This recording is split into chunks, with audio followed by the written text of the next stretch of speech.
Olá, irmãos e irmãs em Cristo. Venho aqui hoje gravar para vocês mais um vídeo do meu canal revelando as profecias da Bíblia. E no vídeo de hoje é a Escola Sabatina para Jovens, lição número 7. Tire-me daqui.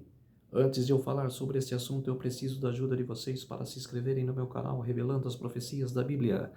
Deixe seu like, ative os sininhos de notificações para receberem o meu vídeo. Compartilhe com o maior número de pessoas que vocês puderem o conteúdo do meu canal. Preciso da ajuda de vocês. Agora vamos orar para fortalecer cada vez mais a nossa fé. Querido Deus e Pai, muito obrigado por este dia do Senhor, o sábado do Senhor que começou ontem ao pôr do sol e que termina hoje ao pôr do sol. 24 horas de adoração e louvor. Por isso, meu Deus, fique comigo nesses minutos e segundos que o Senhor estará comigo. Faça-me de mim o seu servo para pregar esta palavra. Tudo isso agradeço e oro em nome do meu Salvador Jesus Cristo. Amém. Então, povo de Deus, vamos lá. Lição da Escola Sabatina para Jovens. Tire-me daqui, lição número 7. Vamos começar com a lição para jovens é diferente. Começa pelo domingo e tem 2 sexta-feiras, diferente da escola sabatina para adultos, que começa no sábado e tem uma sexta-feira só. Aqui começa no domingo e tem 2 sexta-feiras. Lição de domingo, estamos livres. Você já se esperou por algo significativo, talvez até capaz de mudar sua vida? Como foi essa experiência? Se tem que mudar para melhor, mudar o seu conceito. E qual foi a experiência? Foi maravilhosa. Teve que guardar muito tempo? Tem pessoas que mudam, demora, mas tem pessoas que agem rápido. Os israelitas esperaram tanto pela libertação que muitos perderam a esperança, acreditando que nunca aconteceria. Então, de repente, tudo mudou em poucas semanas. O destino deles foi reescrito. Não eram mais escravos, de repente estavam livres. O Êxodo é, sem dúvida, um dos eventos mais marcantes da história entre Deus e seu povo. Contudo, a devastação das pragas gerou desconforto em muitos estudiosos que se incomodam com o caos no qual Deus se envolveu. Muitas vidas foram perdidas e, como o texto descreve, a mão de Deus estava claramente presente. Para compreendermos isso, é essencial lembrar que essa história aconteceu em um contexto muito diferente ao nosso. Naquela época, as pessoas viviam sob o medo e a adoração a diversos deuses, os quais estavam no centro das guerras e conquistas. Portanto, a aparição do Deus dos Hebreus e seu envolvimento direto não foi surpresa. A luta dos israelitas por liberdade se tornou um confronto sobre quais servia ao Deus mais poderoso. Hoje, muitos questionam a razão de Deus ter causado tanta destruição na última praga do Egito, mas para os povos antigos, eventos assim eram esperados. Desde o início, Deus havia dito a Moisés: os egípcios saberão que eu sou o Senhor quando eu estender a mão sobre o Egito e tirar do meio deles os filhos de Israel. Êxodo capítulo 7, verso 5. Esse tema é fundamental para entender como Deus manifestou seu poder contra os egípcios, especialmente na morte dos primogênitos. Seu propósito era que os egípcios soubessem que ele era. Esse ponto, embora essencial, muitas vezes é esquecido. Conhecer a Deus é viver a salvação, e a história do Êxodo ilustra isso de maneira bastante concreta. Lição de segunda-feira, quando tudo muda. Desde o primeiro encontro com Moisés, Deus já havia prometido que as negociações com Faraó culminariam na libertação dos israelitas. Êxodo capítulo 3, verso 10. Este momento estava próximo de acontecer. Deus revelou a Moisés que após a última praga, o Faraó finalmente os expulsaria do Egito. Para se prepararem para este evento, os israelitas deveriam pedir bens materiais aos egípcios. Então lemos uma declaração bastante significativa. Além disso, o próprio Moisés era homem famoso na terra do Egito, aos olhos dos oficiais de Faraó e aos olhos do povo. Êxodo capítulo 11, verso 3.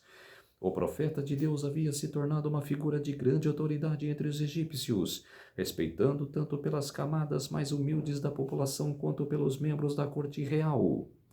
Essa afirmação revela que, ao anunciar as instruções para a última praga, Moisés não restringiu a salvação aos israelitas. Pelo contrário, ofereceu a possibilidade de salvação também para os egípcios. O filho do faraó já estava sob a ameaça de morte desde antes das pragas. Êxodo capítulo 4, verso 23. Mas agora uma oportunidade de escape estava sendo oferecida a ele. As casas dos israelitas que seguissem as orientações para a Páscoa poderiam também se tornar um refúgio de salvação para os egípcios. As instruções para a noite da morte foram extremamente detalhadas. A praga foi anunciada com antecedência para que ninguém fosse pego de surpresa. Deus instruiu os israelitas a escolher um cordeiro no 10º dia do mês, que deveria ser sem defeito e com 1 ano de idade. Êxodo capítulo 12, verso 5.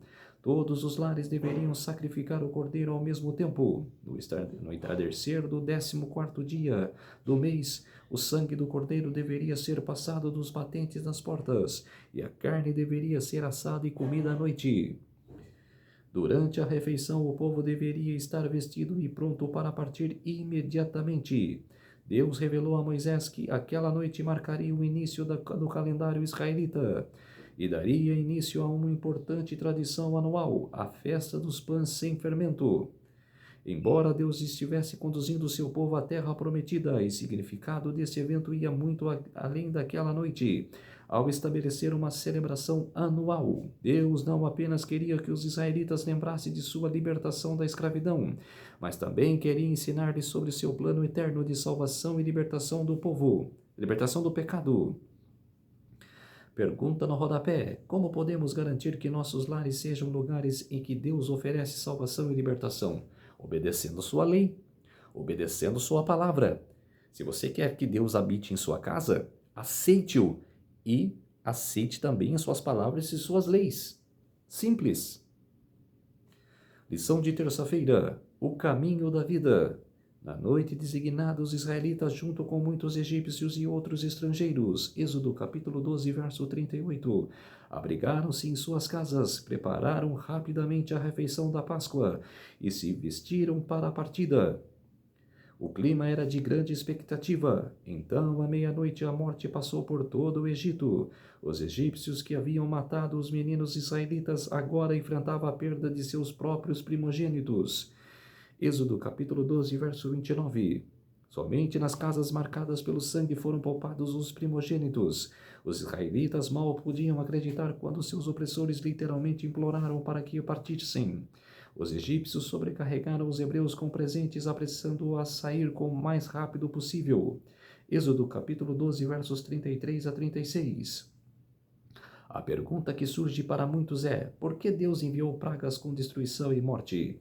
Se atentarmos para os detalhes da narrativa, vemos que Deus responde a essa indagação ao fazer várias vezes afirmações como a seguinte: os egípcios saberão que eu sou o Senhor, quando eu estender a mão sobre o Egito e tirar do meio deles os filhos de Israel. Êxodo capítulo 7, verso 5. Embora o Senhor estivesse com o propósito de libertar os hebreus da escravidão, seu desejo era que todos soubessem que ele é o único Deus verdadeiro. Sua alegação de ser o único Senhor estava em jogo. Foi por isso que ele disse ao faraó: nisto você saberá que eu sou o Senhor. Êxodo capítulo 7, verso 17. Além disso, o desejo de Deus era que os israelitas reconhecessem seu poder verdadeiro e que transmitissem a memória de seus milagres pelas gerações futuras. Êxodo capítulo 10, versos 1 a 2. Durante os anos de escravidão, os hebreus haviam sido imersos em idolatria, e as pragas serviam como uma purificação espiritual, uma forma de restaurar o verdadeiro conhecimento do Senhor. No fim, a escravidão dos hebreus aos egípcios se transformou em uma expressão de adoração a Deus. O propósito final do Senhor era ensinar a toda a humanidade que a rebelião contra ele conduz à morte. Embora essa realidade seja difícil de aceitar e às vezes até de explicar, é exatamente por nossa desobediência que Deus precisou enviar seu Filho para morrer por nós. Da mesma forma, a cruz de Cristo revelou a profundidade do amor de Deus, que foi capaz de ir até as últimas consequências para nos resgatar. Pergunta no rodapé: como explicar um Deus amoroso que possa causar a morte? Ele é misericordioso demais, e enviou seu Filho para morrer por todos nós, e devemos de nos arrepender e ir a Deus, aceitar Jesus em nossas vidas. Lição de quarta-feira, momento hipertexto. Não, o mundo não gira ao nosso redor. E é por isso que as coisas vão muito além do que podemos entender ou perceber à primeira vista. Não podemos nos apegar às circunstâncias porque, além de passageiras, elas são apenas um recorte da realidade, enquanto há um todo acontecendo fora do nosso alcance. Isso nem sempre vai nos consolar, mas podemos nos ajudar a manter a fé, assim como a morte dos primogênitos parecia crueldade, bem como a de um cordeiro inocente, assim como nem todo símbolo fazia sentido de imediato, mas para nós hoje é compreensível. Do mesmo modo, Deus está agindo, ainda que nem sempre entendamos. Como os seguintes versículos ajudam a compreender melhor a morte dos primogênitos, a libertação dos israelitas e o significado do cordeiro. Vou falar para vocês anotam aí. A punição pela morte, Gênesis capítulo 2, versos 16 a 17. Gênesis capítulo 19, verso 13. Números capítulo 33, verso 4. E Ezequiel capítulo 33, verso 11. A salvação dos primogênitos, Números capítulo 8, verso 17, Romanos capítulo 8, verso 29, e Jesus como nosso Cordeiro Pascual, Isaías capítulo 53, versos 6 a 12, e 1 Coríntios capítulo 5, versos 7 e 8. Lição de quinta-feira, lição. A morte dos primogênitos afetou tanto os hebreus quanto os egípcios que não estavam cobertos pelo sangue do sacrifício da Páscoa. Foi um evento devastador para aqueles que não creram na palavra de Deus e não seguiram suas instruções. Essas mortes anteciparam o que o próprio Deus experimentaria. Tudo isso tinha como objetivo destacar a extraordinária promessa do primogênito em sacrifício por toda a humanidade. O Evangelho de João nos informa que Jesus foi crucificado na sexta-feira. Esse era o dia da preparação para o sábado, mas naquele ano coincidia com a Páscoa, o primeiro dia da festa dos pães sem fermento. João capítulo 18, verso 28. Assim, quando Jesus morreu como Cordeiro de Deus que tira o pecado do mundo, João capítulo 1, verso 29, é a expressão que João Batista, quando viu Jesus chegando até ele falou: Eis o Cordeiro de Deus que tira o pecado do mundo. E ele foi oferecido como nosso Cordeiro Pascual, 1 Coríntios capítulo 5, verso 7. O Evangelho de Marcos registraria que Jesus morreu por volta da 9ª, ou seja, às 3 horas da tarde.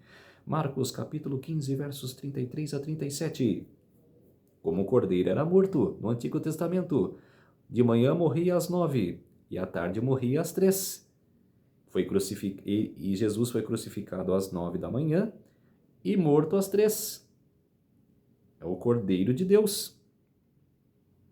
Exatamente quando os sacerdotes ofereciam os cordeiros em sacrifício, enquanto o povo se preparava para a celebração da Páscoa, Jesus é o nosso Cordeiro Pascual. João, além de detalhar o momento preciso da morte de Cristo, traz à tona outro simbolismo. Conforme as instruções dadas para o sacrifício da Páscoa, os hebreus deveriam aplicar o sangue dos cordeiros sacrificado nas ombreiras e na viga superior de suas casas. Moisés especificou o uso de ramos de hisopo para aplicar o sangue. Êxodo capítulo 12, verso 22. A planta de hisopo surge novamente no relato da crucificação de Cristo, quando foi utilizada para dar a ele sua última bebida. Quando Jesus percebeu que seu fim estava próximo, ele disse que estava com sede. João narra que os soldados ofereceram a ele vinagre, que foi erguido até os seus lábios em um caniço de hisopo. João capítulo 19, verso 29. Dessa forma, Jesus experimentou o que o povo do Egito viveu: a ira de Deus contra aqueles que rejeitam sua oferta de salvação. Jesus é o nosso Cordeiro Pascual. Ele bebeu o vinho da ira de Deus, para que nós precisássemos beber. Ele veio para mostrar as consequências da rebelião contra Deus. Neste contexto, Deus usou o momento mais trágico da história como uma oportunidade para manifestar seu amor incomparável. Eis o Cordeiro. Pergunta no rodapé: como você viveria sabendo que o seu propósito na vida fosse morrer? Todos nós sabes que vai morrer. Nós nascemos, vivemos e vamos morrer. É o nosso ciclo de vida. Então, A gente está preparado. E não pense em você não que, quando ficar velhinho você vai morrer. Nós temos um tempo aqui na Terra. E nós não sabemos o tempo que nós temos. Se nós vamos morrer criança, recém-nascido, criança, adolescente, né? Depois adulto. A gente não sabe. Não precisa ficar velho para morrer. Nós temos um tempo aqui na Terra. Lição de sexta-feira, o primogênito. Em comemoração a esse grande livramento, uma festa devia de ser observada anualmente pelo povo de Israel em todas as gerações futuras. Este dia vos será por memória, e o celebrareis como solenidade ao Senhor. Nas vossas gerações o celebrareis por estatuto perpétuo. Ao observarem essa festa nos anos futuros, deviam refletir aos filhos a história deste grande livramento, conforme Moisés lhe ordenou. Respondereis, é o sacrifício da Páscoa do Senhor, que passou por cima das casas dos filhos de Israel, no Egito, quando feriu os egípcios e livrou as nossas casas. Êxodo capítulo 12, versos 14 e 27.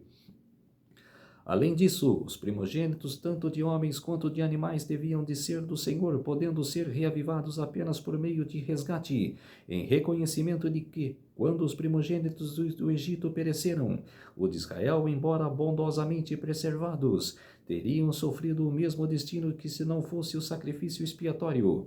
Todo primogênito é meu, declarou o Senhor, desde que o dia que feri a todo primogênito na terra do Egito. Consagrarei para mim todo o primogênito em Israel, desde o homem até o animal, serão meus. Números capítulo 3, verso 13. Depois da instituição do culto do tabernáculo, o Senhor escolheu para si a tribo de Levi para a obra do santuário, em lugar dos primogênitos do povo. Eles, dentre dos filhos de Israel, me são dados. Disse ele, em lugar do primogênito de cada um dos filhos de Israel, para mim os tomei. Números capítulo 8, verso 16. Entretanto, como reconhecimento da história de Deus, de todo o povo devia pagar certo valor pelo resgate do filho primogênito. Números capítulo 18, versos 15 e 16. Ellen G. White no Patriarcas e Profetas, na página 230. Antes de obter liberdade, os escravos deviam mostrar fé no grande livramento prestes a ser realizado. O sinal de sangue devia ser posto em suas casas, e junto com as suas famílias deviam separar dos egípcios e se reunir dentro de suas próprias habitações. Se os israelitas tivessem desrespeitado em qualquer detalhe as instruções dadas a eles, e se tivessem negligenciado separar seus filhos dos egípcios, se tivessem matado o cordeiro, mas deixado de aspergir o sangue nos batentes, ou se alguém tivesse saído de casa, não teriam estado livres de perigo. Podiam ter acreditado honestamente que haviam feito tudo quanto era necessário, mas sua sinceridade não os teria salvado. Todos os que deixassem de atender às instruções do Senhor perderiam o primogênito pela mão do destruidor. Quer dizer, se você não aceita, se você não aspergisse sua porta lá de sangue e não assava o cordeiro, e não assasse o cordeiro como Deus instruiu, o espírito matava você, o espírito de morte, matava seu filho, né? Quando Moisés relatou a Israel as providências tomadas por Deus para o seu livramento, o povo se inclinou e adorou. Êxodo capítulo 12, verso 27. A alegre esperança de liberdade e o tremendo conhecimento de juízo iminente sobre os opressores, as preocupações e os afazeres de que defendia sua própria rápida partida. Tudo naquela ocasião foi absorvido pela gratidão para com seu libertador. Cheio de graça, muitos dos egípcios foram levados a reconhecer o Deus dos hebreus como o único e verdadeiro Deus, e suplicaram que lhes fosse permitido encontrar abrigo nos lares de Israel. Quando o anjo destruidor passasse pela terra, foram alegremente recebidos e se comprometeram e dali em diante servir ao Deus de Jacó e sair do Egito com o seu povo. Ibid, na página 232 e 233. Outra lição de sexta-feira, tire-me daqui. Porque naquela noite passarei pela terra do Egito e matarei na terra do Egito todos os primogênitos, tanto das pessoas como dos animais, e executarei juízo sobre todos os deuses do Egito. Eu sou o Senhor. Êxodo capítulo 12, verso 12. A libertação do povo de Israel do Egito é um dos eventos usados em quase toda a Bíblia para explicar o que Deus faz por nós. Junto com essa libertação, Deus instituiu a festa da Páscoa, que apontava para que Jesus faria exatamente naquela data. Algumas cenas de anos depois, a Páscoa é um símbolo da morte de Cristo na cruz, e 3 pontos importantes na descrição da instituição da Páscoa clareiam seu cumprimento em Jesus. 1. A 10ª praga era um juízo, não uma advertência. Nas 9 primeiras pragas, o faraó teria evitado a praga libertando o povo de Israel. Na 10ª praga, o único meio de salvar era se apropriando das promessas de Deus por meio da morte do cordeiro. Lição: só tem um jeito de conseguirmos a salvação por meio de justificação pela fé. No sacrifício de Cristo na cruz, João capítulo 1, verso 29. Número 2. A praga era para toda a terra do Egito. Apesar de a Bíblia falar que Deus faria uma distinção entre egípcios e israelitas, ela também enfatiza que esse era uma praga para todo o Egito. Êxodo capítulo 11, versos 4 a 7. Isso significa que o israelita que não obedecesse às suas instruções de Moisés teria seu primogênito morto, e o egípcio que tivesse a coragem de matar um cordeiro e passasse o sangue na porta teria seu filho poupado. Lição: não se sinta um orgulhoso espiritual. Cuidado em pensar que você pode seguramente desobedecer porque está na igreja, que tem doutrinas certas. Todos somos pecadores e temos necessidades espirituais. Romanos capítulo 3, verso 23. Número 3. Houve mortes em todas as casas do Egito. A justa ira de Deus contra o pecador será por fim executada sobre todo ser humano.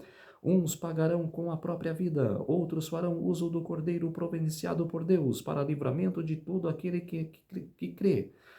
Lição: devemos escolher fazer isso do dispositivo divino, o cordeiro chamado Jesus, para termos a vida eterna. Em Cristo não somos condenados, mas Ele toma para si nossa culpa e podemos viver felizes. Romanos capítulo 8, verso 1. A conclusão da lição. A Páscoa aponta para Cristo e seu sacrifício. É importante entender a aplicar esse conhecimento à vida. Marcos Frutuoso, pastor distrital no núcleo 20. Então, povo de Deus, esse foi a lição número 7. Tirem-me daqui, lição para jovens. Vamos orar para fortalecer a nossa fé. Querido Deus e Pai, muito obrigado por esses minutos e segundos que o Senhor esteve comigo. Fez-se de mim o seu servo para pregar essas verdades, para pregar essa lição maravilhosa para jovens. Por isso, meu Deus, muito obrigado. Tudo isso agradeço e oro em nome do meu Salvador Jesus Cristo. Amém. Então, povo de Deus, se inscrevam no meu canal Revelando as Profecias da Bíblia, deixe seu like, ative os sininhos de notificações para receberem o meu vídeo e compartilhe com o maior número de pessoas que vocês puderem o conteúdo do meu canal. Preciso da ajuda de vocês. Um feliz sábado a todos e até o próximo vídeo. Tchau!